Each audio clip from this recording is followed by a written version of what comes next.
नई दिल्ली में इस वक्त रेड चल रही है। गोल मार्केट, मंदिर मार्ग, दिल्ली के संगम विहार, पंजाबी बाग, इन सब इलाकों में एक अभियान चल रहा है और डर मिला है कि बांग्लादेशी खोजो और पकड़ो। और इस बार सिर्फ आधार कार्ड नहीं मांगे जा रहे, क्योंकि आधार कार्ड तो फर्जी भी बन जाते हैं। इस बार अगर शक है तो फिर फेसबुक, इंस्टाग्राम, व्हाट्सएप से लेकर कॉल लॉग तक चेक हो रही हैं और फिर बैंक अकाउंट्स की डिटेल्स भी खंगाली जा रही है। इस बार दिल्ली पुलिस की तैयारी मुकम्मल है। मुकम्मल तैयारी के साथ ही खोजबीन हो रही है और डेस्टिनेशन है ढाका। अगर बांग्लादेशी दिल्ली में मिलेगा तो फिर सीधे ढाका ही पहुंचेगा। यह ऑपरेशन कैसे हो रहा है, यह कैसे सफल होगा, सब कुछ देखिए हमारी इस रिपोर्ट में।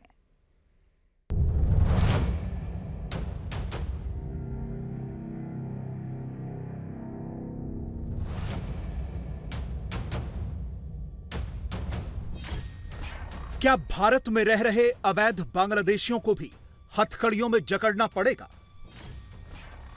क्या ढाका में भी अवैध बांग्लादेशियों से भरा प्लेन उतारना पड़ेगा? क्या जो अमेरिका में डोनाल्ड ट्रंप कर रहे हैं वही भारत को भी करना पड़ेगा? क्या बहुत जल्द भारत से भी अवैध बांग्लादेशी डिपोर्ट होने वाले हैं? दिल्ली में अवैध बांग्लादेशी और रोहिंग्याओं के खिलाफ एक बार फिर से अभियान शुरू हो चुका है। दिल्ली की बस्तियों में, झुग्गी झोपड़ियों में पुलिस अवैध बांग्लादेशियों की तलाश कर रही है। भारत में इस वक्त कितने अवैध बांग्लादेशी हैं, इसकी कोई सटीक जानकारी तो नहीं है, लेकिन एक अनुमान के मुताबिक भारत में करीब 2 करोड़ से ज्यादा बांग्लादेशी हो सकते हैं, जो देश भर के 17 राज्यों में फैले हुए बताए जाते हैं। बड़े शहरों की ज्यादातर झुग्गी बस्तियों में अवैध बांग्लादेशियों की रिहाइश बताई जाती है। बांग्लादेश से भारत आने के बाद ये हिंदू नामों से भी रहते हैं। इसी वजह से इनकी पहचान करना मुश्किल होता है। सबसे बड़ी समस्या इस बात की भी है कि जब भी इन्हें पकड़ने के लिए अभियान चलते हैं तो इनके पास भारतीय डॉक्यूमेंट्स पूरे होते हैं, क्योंकि कागजातों के नाम पर आधार कार्ड और वोटर आईडी कार्ड देखा जाता है और भारत में फर्जी तरीके से आधार और वोटर आई कार्ड बनाना बहुत आसान है। ज्यादातर मामलों में माना जाता है कि अवैध घुसपैठ के साथ ही इन बांग्लादेशियों को उनके भारत में रहने के लिए पहचान पत्र दिया जाता है। जनवरी 2025 में मुंबई क्राइम ब्रांच ने कुछ अवैध बांग्लादेशी घुसपैठियों से पूछताछ की थी, जिसमें इस घुसपैठ का पूरा रेट कार्ड सामने आया था। पता चला था कि बांग्लादेशियों को भारत लाने के लिए दलालों का एक रेट चार्ट होता है। पहाड़ी रास्ते से भारत में प्रवेश करने के लिए दलालों को 7 से 8 हजार रुपए देने पड़ते हैं। पानी के रास्ते भारत में एंट्री लेनी हो तो इसके लिए उन्हें 2 से 4 हजार रुपए देने पड़ते हैं। बिना रिस्क के भारत में आना है तो उन्हें दलालों को 12 से 15 हजार रुपए देने होते हैं। इसमें उन्हें समतल जमीन के रास्ते से भारत लाया जाता है। दलाल की मदद से आधार कार्ड बनवाने का रेट मात्र 2000 रुपए है। आधार कार्ड बनने के बाद ये लोग भारत के किसी भी कोने में जा सकते हैं। जब इतनी आसानी से वोटर आई कार्ड या आधार कार्ड बन सकता है तो फिर पुलिस या बाकी अथॉरिटीज अवैध रूप से रहने वाले बांग्लादेशियों को कैसे पकड़ेंगी? इसके लिए दिल्ली पुलिस ने एक तरीका निकाला है। दिल्ली पुलिस बांग्लादेशियों की तलाश के लिए जो ड्राइव चला रही है उसमें बाकायदा एक परफॉर्मा बनाया गया है। झुग्गी झोपड़ियों में जाकर पुलिस सभी लोगों से उनके आधार कार्ड, वोटर आई कार्ड तो चेक कर ही रही है, लेकिन इस बार इसके साथ ही उनके मोबाइल फोन के कॉन्टैक्ट भी चेक कर रही है और सोशल मीडिया और बैंक अकाउंट्स की डिटेल भी खंगाल रही है। सोशल मीडिया से यह पता चल जाएगा कि व्यक्ति किस तरह की गतिविधि करता है, कैसी पोस्ट शेयर करता है, सोशल मीडिया पर किस तरह के इंटरेस्ट रखता है। इसी तरह से बैंक अकाउंट की डिटेल से पता चलेगा कि उस व्यक्ति ने कहां कहां ट्रांजैक्शन की है, उसके अकाउंट्स में कहीं बाहर से पैसा तो नहीं आया या उसने पैसा बांग्लादेश तो नहीं भेजा। चुनाव खत्म होने के बाद भी दिल्ली पुलिस जो है वो अवैध रूप से बांग्लादेशियों और रोहिंग्याओं पर कार्रवाई कर रही है, जो अवैध रूप से हिंदुस्तान में रह रहे हैं। और इस वक्त हम संगम विहार थाना क्षेत्र इलाके में मौजूद हैं, जहां पर ये वेरिफिकेशन ड्राइव जो है बड़े लेवल पर, एक बड़े स्तर पर जो है चलाई जा रही है। आपको तस्वीरें हम दिखा दें। बाकायदा दिल्ली पुलिस ने इसके लिए एक छोटा सा कैंप लगाया है, जहां पर तमाम लोगों को इकट्ठा हो रहे हैं और यहाँ पर उनके जो डॉक्यूमेंट्स हैं वो वेरीफाई किए जा रहे हैं। और आप तस्वीरें देख लें कि ये संगम विहार थाना क्षेत्र इलाके की तस्वीरें, जहां पर अवैध रूप से रह रहे बांग्लादेशी या फिर रोहिंग्या जो रह रहे हैं उनके खिलाफ कार्रवाई करने के लिए ये स्पेशल ड्राइव चलाया जा रहा है, जिसमें इस बार दिल्ली पुलिस नाम, एड्रेस, एज और उनके आधार कार्ड, उनके वोटर आईडी कार्ड का नंबर, इसके साथ साथ वो क्या करते हैं, कब से यहाँ रह रहे हैं, उनके परिवार में कौन कौन है, इन तमाम डिटेल्स को जो है नोट कर रही है। इसके साथ साथ इस बार स्पेशल ड्राइव में कुछ अलग से चीज़ों को जोड़ा गया है, जिसमें कि जिसको भी वेरीफाई करने के लिए बुलाया गया है इस कैंप में, उनके सोशल मीडिया अकाउंट्स की जानकारी, उनके बैंक अकाउंट की जानकारी, उनकी जो फ़ोन बुक है उनकी जानकारी तक दिल्ली पुलिस ले रही है, ताकि पूरी तरीके से वेरिफिकेशन ड्राइव को कामयाब बनाया जा सके। दरअसल आमतौर पर जब भी कोई बांग्लादेशी या फिर रोहिंग्या मुसलमान जो है वो हिंदुस्तान में अवैध रूप से रहने लगता है, तो उस दौरान वो वोटर आईडी कार्ड या आधार कार्ड हिंदुस्तान में रहकर बनवा लेता है, लेकिन आखिरकार क्योंकि जो डिजिटल फुटप्रिंट हैं वो कभी भी नहीं मिटाए जा सकते, क्योंकि इसीलिए दिल्ली पुलिस जो है उनके बैंक की डिटेल भी ले रही है, ताकि उससे डिटेल से ये मनी ट्रेल पता लगाया जा सके और साथ ही साथ ये तस्वीर साफ हो सके कि कहीं वो अपने बैंक से वो शख्स म्यांमार या बांग्लादेश पैसा तो नहीं भेज रहा है, जिसने अवैध रूप से जो है यहाँ पर शरण ली हुई है।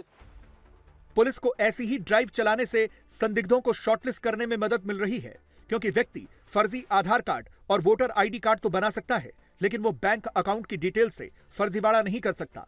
उसके सोशल मीडिया अकाउंट से उसकी गतिविधियों का पता चल जाएगा। जैसा कि हमारे पीएचक्यू के निर्देश हैं, उनके तहत हम जो इलीगल बांग्लादेशी आए हुए हैं उनको वेरीफाई करने के लिए, आइडेंटिफाई करने के लिए ड्राइव चला रहे हैं। जो वल्नरेबल स्पॉट्स हैं हमारे पास, जैसे स्लम क्लस्टर्स हैं या फिर अनऑथराइज्ड कॉलोनीज हैं, वहाँ पर ज़्यादा चांस है इनका मिलने का, इसलिए हम उस एरिया में ज़्यादा वेरिफिकेशन ड्राइव चला रहे हैं। तरह तरह की डिटेल्स मांग रहे हैं इनसे जाके, जैसे कि बैंक अकाउंट डिटेल्स भी मांग रहे हैं, सोशल मीडिया अकाउंट्स की भी मांग रहे हैं, साथ ही साथ आधार कार्ड और जहाँ के इनके रेजिडेंशियल ओरिजिनल रेजिडेंस प्रूफ है वहाँ पे उनके डिटेल्स मांगे जा रहे हैं।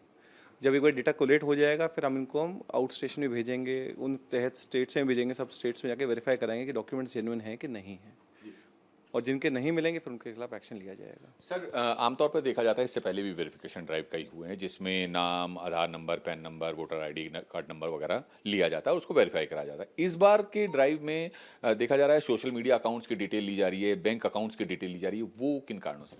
जो बैंक अकाउंट डिटेल्स हैं उसमें देखने के लिए सोर्स ऑफ इनकम का क्या चल रहा है, कहाँ पे पेमेंट की जा रही है, वो सब चीज़ वेरीफाई की जा रही है। साथ साथ सोशल मीडिया पे कई बार क्या होता है कि पोस्ट मिल जाते हैं हमको, उससे काफ़ी क्लू मिल जाता है कि आदमी ओरिजिनली कहाँ से है, तो उन सब चीज़ों को वेरीफाई कर रहे हैं ताकि एक इंटेंसिव चेकिंग हो सके और थोरो वेरिफिकेशन हो सके उस आदमी का कि कहाँ के हैं वो। इसके पीछे क्या ये भी एक कारण है कि कई बार जो अवैध रूप से रह रहे होते हैं वो नकली अपने दस्तावेज बनवा लेते हैं ताकि और उसके बाद वो बच जाते हैं पुलिस की वेरिफिकेशन ड्राइव में, तो उनकी भी पहचान हो सके? हमने लास्ट टाइम जो साउथ डिस्ट्रिक्ट में रैकेट बस्ट किया था उसमें यही था कि वो फर्जी डॉक्यूमेंट्स पे रह रहे थे।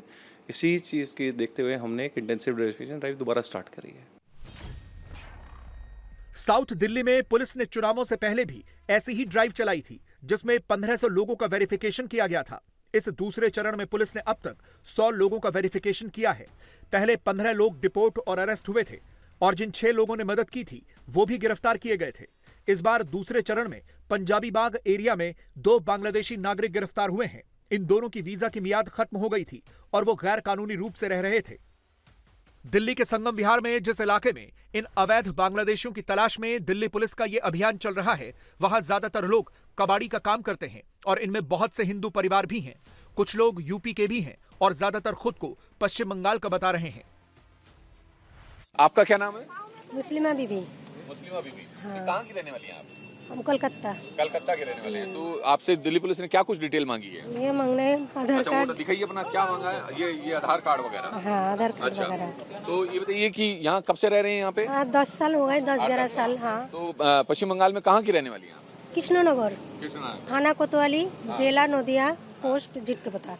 अच्छा, तो बैंक अकाउंट वगैरह भी है आपके यहाँ पे? हमारे हो ही नहीं अभी। कहाँ पे पश्चिम बंगाल में है? नहीं, हम करी नहीं अभी, बैंक अकाउंट नहीं है हमारे। नहीं है? आदमी को है, हमारी नहीं है। अच्छा, तो क्या करते हैं यहाँ पे आप? ये कबाड़ी का काम करते हैं, हम तो कुटी में काम करते हैं बस।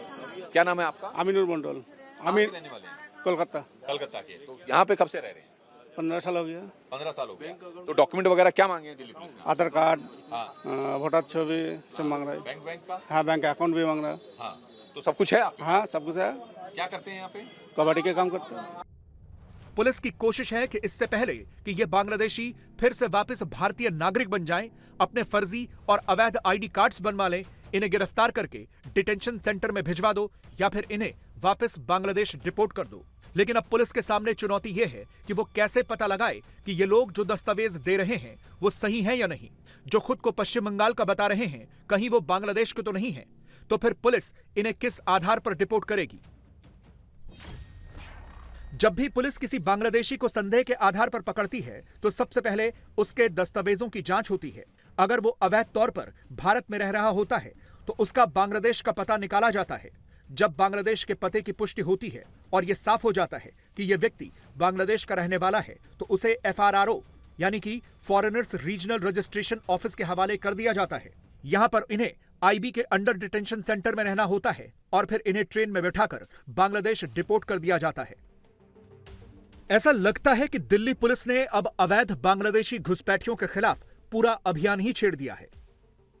सुबह दिल्ली पुलिस की यह ड्राइव संगम विहार इलाके में चली तो शाम होते होते दिल्ली पुलिस अवैध बांग्लादेशियों की तलाश में नई दिल्ली के गोल मार्केट मंदिर मार्ग इलाके में पहुंच गई।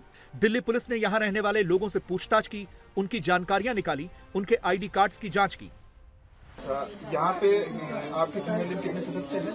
हमारी फैमिली में, आपके परिवार में? हाँ, आपके परिवार। हमारे परिवार में हमारे 4 लड़के हैं और मियाँ बीवी। 4 बच्चे और मियाँ बीवी, यानी कि 6 आदमी। टोटल 6 बंदे हो ना? 6 बड़े वाले बच्चे का क्या नाम है? नहीं, ये बच्चे का नाम मुख्तार अहमद। पिताजी का नाम क्या है? हदीस। उसकी एज क्या है? किसकी हदी हुई थी?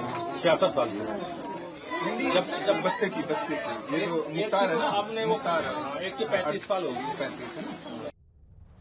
बीजेपी ने अवैध बांग्लादेशी घुसपैठियों के खिलाफ लगातार अपना स्टैंड साफ रखा है। झारखंड, पश्चिम बंगाल और असम की चुनावी रैलियों में बीजेपी लगातार बांग्लादेशी घुसपैठ की बात करती थी और जब दिल्ली में चुनाव हुए तो यहां भी बीजेपी की तरफ से अवैध बांग्लादेशी और रोहिंग्या घुसपैठियों का मुद्दा उठाया गया। दिल्ली में अब बीजेपी की सरकार है, रेखा गुप्ता मुख्यमंत्री है। दिल्ली की CM रेखा गुप्ता की प्राथमिकता में अवैध बांग्लादेशी घुसपैठियों का मुद्दा भी है। इसीलिए दिल्ली पुलिस को फिर से इन अवैध बांग्लादेशियों के खिलाफ ड्राइव चलाने को कहा गया है। लेकिन पुलिस के सामने अहम सवाल यही है कि इतने सालों से दिल्ली में रह रहे अवैध बांग्लादेशी घुसपैठियों की पहचान पुलिस कैसे करेगी? क्या नाम है? मेरा नाम नाचिया हल्दर। कहाँ के रहने वाले हैं? मैं कोलकाता का, मेरा गांव केचुआडा घोषपड़ा। हाँ, तो यहाँ कब से रह रहे हैं? यहाँ पे 10 साल। 10 साल। तो डॉक्यूमेंट वगैरह क्या मांगा है पुलिस ने आपसे? आधार कार्ड, वोटर छवि, बैंक के अकाउंट। बैंक का रिकॉर्ड है आपके पास? नहीं, यहाँ पे नहीं, गाँव में। लेके आए हैं अभी? नहीं, गाँव में है। क्या करते हैं आप? यहाँ पे पूरा मोरा काम। अच्छा, घर में काम करते हैं। हाँ, क्या नाम है माता जी आपका? चंदना हलदार। कहाँ के रहने वाले हैं? हमें कलकत्ता का है, हमारा भवानीपुर टेहट्टो थाना। हाँ है हमारा। क्या डॉक्यूमेंट है? हमारा पास है ये 2 है हमारा। सब हमें इतना पढ़ा लिखा नहीं, मेरा बेटा का पास सब है, गांव में है हमारा। हाँ, तो कब से रह रहे हैं यहाँ पे? मैं बहुत साल से है, मैं प्राय 30 साल हुआ। हाँ, 30 साल से। हाँ, 30 साल से। क्या नाम है आपका? प्रार्थना हलदर। बोलो। कहाँ के रहने नदिया। आपका क्या नाम है? जोशना से। कहाँ के रहने वाले हैं? की बोलबो? कहाँ के रहने वाले हैं? कोलकाता। कोलकाता के। तो कब से रह रहे हैं यहाँ पे? 8 साल। 8 साल से। क्या करते हो? कबाड़ी काम। कबाड़ी का काम करते हो। तो दस्तावेज हैं सारे आपके पास? ये दिखाइए एक बार। तो ये देखें कि इस तरह के जो पूरे परिवार के डॉक्यूमेंट्स हैं वो ये लोग लेकर खड़े हैं, जिसमें अलग अलग नाम है। नूह है, नबी शेख, इसके अलावा ज्योत्सना शेख, नूरजहां खातून। सवाल यह भी महत्वपूर्ण है कि ये बांग्लादेशी अवैध रूप से भारत में कैसे घुस आते हैं। आखिर इस पर लगाम क्यों नहीं लगती है? यह समझने के लिए आपको जरा बांग्लादेश की भौगोलिक स्थिति को भी जानना होगा। बांग्लादेश से सबसे ज्यादा घुसपैठ पश्चिम बंगाल से ही होती है। पश्चिम बंगाल से बांग्लादेश की 2272 किलोमीटर की लंबी सीमा लगती है। इसमें बॉर्डर का ऐसा हिस्सा काफी बड़ा है जहां जंगल हैं। इसका फायदा उठाकर बांग्लादेशी पश्चिम बंगाल में दाखिल होते हैं। पश्चिम बंगाल में मालदा, 24 परगना, मुर्शिदाबाद, दिनेशपुर और छपली नवाबगंज जैसे इलाकों से भारत में प्रवेश करते हैं। बांग्लादेशी मालदा में पोरस बॉर्डर का फायदा उठाते हैं। इसके अलावा घुसपैठ का दूसरा रास्ता है असम, जिसका बांग्लादेश के साथ 262 किलोमीटर लंबा बॉर्डर लगता है।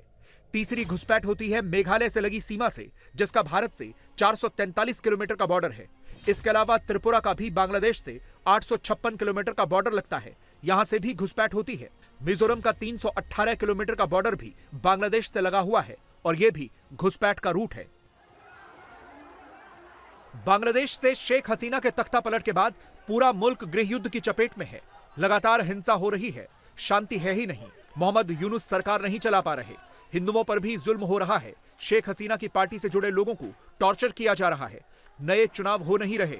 ऐसे अशांत हालात में बांग्लादेशी अपना मुल्क छोड़ना चाहते हैं और ऐसे ही हालात घुसपैठ को बढ़ावा देते हैं।